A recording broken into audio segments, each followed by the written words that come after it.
દ્વારા શ્રમિક પરિવારની લેતી દેતી મામલે બાળકીને ઉઠાવી ગયા અને બાદમાં બાળકીને 3 લાખ રૂપિયામાં વેચી દેવાના મામલે ફરિયાદ નોંધાવી હતી। પોલીસે 3 આરોપીની ધરપકડ કરી બાળકીને સહી સલામત લાવવા માટે પોલીસે તપાસ હાથ ધરી હતી। પાટણ જિલ્લા બાદ સાબરકાંઠામાં પણ બાળ તસ્કરી જેવો જ કિસ્સો સામે આવ્યો છે।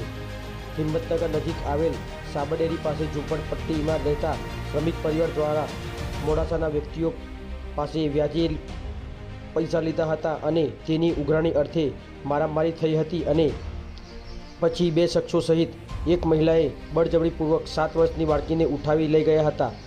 જો કે 60,000 રૂપિયાની લેતી દેતી મામલે લગભગ 3 લાખથી 4 લાખ રૂપિયા જેટલો હિસાબ બતાવી ઉઘરાણી કરવામાં આવી હોવાનો ફરિયાદમાં ઉલ્લેખ કરવામાં આવ્યો છે। જો કે બાળકીને ઉઠાવી લઈ ગયા બાદ અન્ય રાજ્યમાં 3 લાખ રૂપિયામાં વેચી દેવાનો પણ ફરિયાદમાં ઉલ્લેખ કરવામાં આવ્યો છે।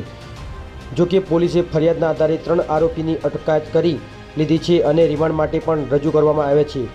પોલીસે 7 દિવસના રિમાન્ડની માંગ કરી છે। સાથોસાથ બાળકીને સહી સલામત લાવવા માટે પણ તપાસ હાથ ધરી દીધી છે। નોંધનીય છે કે માત્ર 60,000 રૂપિયા વ્યાજે લીધા બાદ ચૂકવ્યા છતાં 3 થી 4 લાખ લેવાના બાકી નીકળતા હોવાનું જણાવી મારામારી કરી બાળકીને ઉઠાવી ગયા હતા।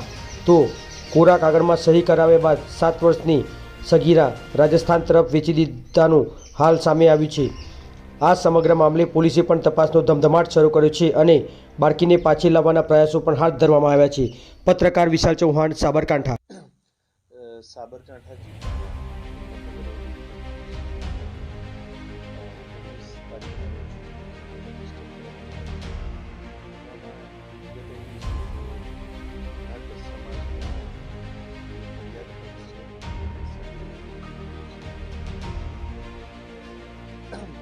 ફરિયાદમાં ઉલ્લેખ કર્યા પ્રમાણે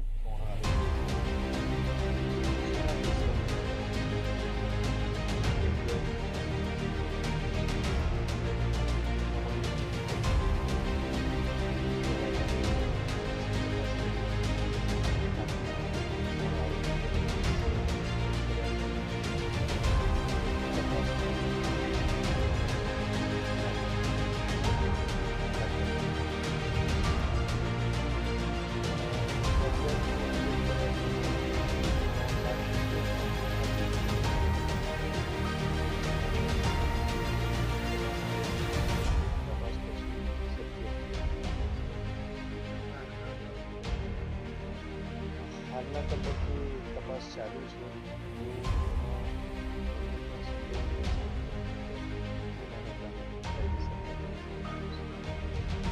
બાળકીને લાવવા માટે પોલીસ ત્વરિત કાર્યવાહી કરી રહી છે।